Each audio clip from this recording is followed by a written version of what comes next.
రోజులు మంచివి కాదు. మనుషులు స్వార్థప్రియులుగా మారిపోతున్నారు. మనుషులు ధనాపేక్షతో నిండిపోతున్నారు. ధనం, డబ్బు డబ్బు డబ్బు డబ్బు డబ్బు పిచ్చి. Praise lord. ఎలక్షన్ స్టార్ట్ అవుతుందండి. ఎలక్షన్ హడావుడి ఇప్పటికే ప్రారంభించబడింది. డబ్బు డబ్బు డబ్బు డబ్బు. ఎంత తెలివి కొంచెం చెప్తుంటే నాకే ఆశ్చర్యం అనిపిస్తుంది అండి. ఓటుకు 10,000 అంట.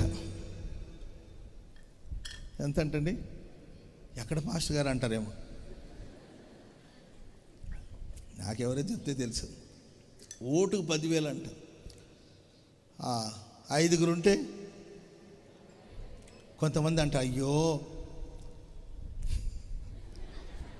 ఒకరు ముద్దు 2 వద్దని అనవసరంగా అన్నామే.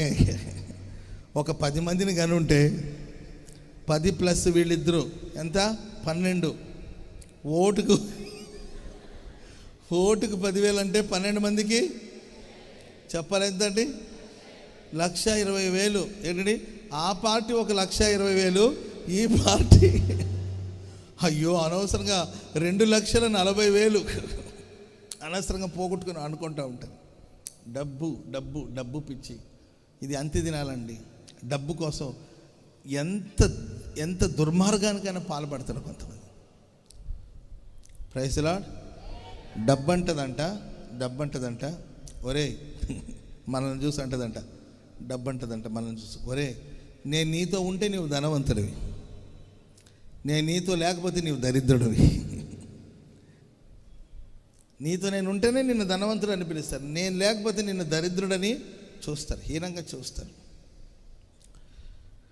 నన్ను నీవు ఎవరికైనా ఇచ్చావనుకో, నేను అమ్మో ఆహా ఓహో ఎంత దానమో ఎంత ధర్మమో అని నిన్ను గురించి గొప్పగా మాట్లాడతారు. నన్ను కానీ నీవు వేరే వాళ్ళ దగ్గర నుండి తీసుకున్నావనుకో అప్లోడ్ అంటారు.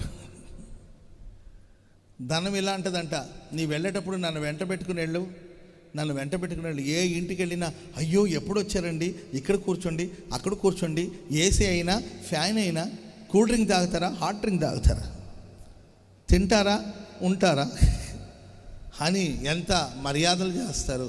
అదే కానీ నేను లేకుండా నీవు పోయావనుకో, నీవా ఏంటి ఎందుకు వచ్చావంట, నీకు ఘనత రావాలన్నా అవమానం రావాలన్నా నన్ను బట్టి అని డబ్బు అంటుంటుందంట. నేనంటాను, ఓ ధనమా, నా ఘనత నిన్ను బట్టి కాదు, నా దేవుని బట్టి నా ఘనత. చెప్పలు కూడా మంది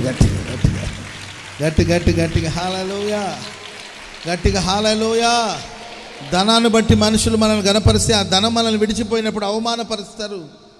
దేవుని బట్టి మనం ఘనపరచబడితే, ధనం మన జీవితంలో ఉన్నా మనం ఘనంగా ఉంటాము, ధనం మన దగ్గర లేకపోయినా మనం ఘనంగా ఉంటాము.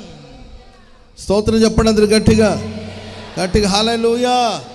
సో లోకుల ప్రియులరా, మనుషులు స్వార్థ ప్రియులుగా, ధనాపేక్ష కలిగిన వారుగా, తల్లిదండ్రులకి అవిధేయులుగా ఇలాంటి కార్యక్రమాలు సాగిపోతున్నాయి. ఈ రోజులో దేవుని చిత్తాన్ని గ్రహించు, దేవుని ప్రణాళికను గ్రహించు, అవివేకానికి చోటివ్వద్దు, అజ్ఞానంగా ప్రవర్తించొద్దు.